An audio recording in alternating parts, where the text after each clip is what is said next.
Um, so we're getting close to my break, and so I just want to share a couple thoughts about our coworker Mark, who I met, I believe, about the third shift I worked there. I used to just fill in before I was a regular pianist on Tuesdays, and Mark was actually the first um, waiter, singing waiter, wait staff person that I ever played for, and and I fell in love with him immediately. Actually, not only because he was just, you know, he was actually like a. I love the golden age of musicals, and anyone who knows me knows this about me. And Mark was sort of a character out of the golden age of musicals. He would have fit right into Guys and Dolls and all of the stuff of that period, pretty much, except for the song that he chose to sing, which he would just not have been right for. Although when it was originally done, I guess he was as correct as Larry Blyden or, or any other Caucasian actor who was put into these roles. Um, but I loved him because he requested a song that just isn't done very much, and that was "Love Look Away" from Flower Drum Song, and and not only did he like sing it very seriously, but he also was able to control that room like the velvet glove that hides the iron fist, or in this case the iron tongue. Maybe I'm not sure which, but he you know I will always remember two expressions of his. One is, "This isn't television. I can hear you." Which the first time I heard it, I'm like, oh, "You said that out loud and made people be quiet. I love you." And then and and the second thing is he would at the end of singing, what all the singers do there, for those of you who haven't been there before, is they will then pass the fishbowl around for the pianist, right? And so and at the same time you're allowed to tip the singers as well. And he would say, "So I'm passing Jim's tip bowl around. Just know what goes into the fishbowl is not for the singer. The singer only gets tips from somewhere else. You can put them in my pocket right here, right? So if you want to tip the singer, you put it in here. If you want to tip the pianist, put it in here, right?" And he was a presence, a formidable presence in that very small bar, right? And so that ball always came back pretty full.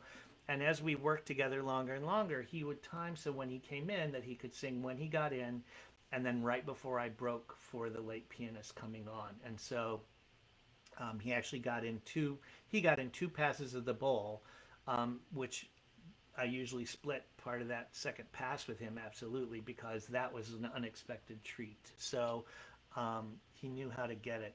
Anyway, I would like to play "Love Look Away," but I'm not going to sing it. I'd like us just to maybe hear Mark singing it in our heads if you knew him, and if not, um, listen to a beautiful Rodgers and Hammerstein song that isn't done nearly enough.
Mark was a big guy in every way. He had a huge heart, and he had a huge smile, and he had a huge soul, and he lived large.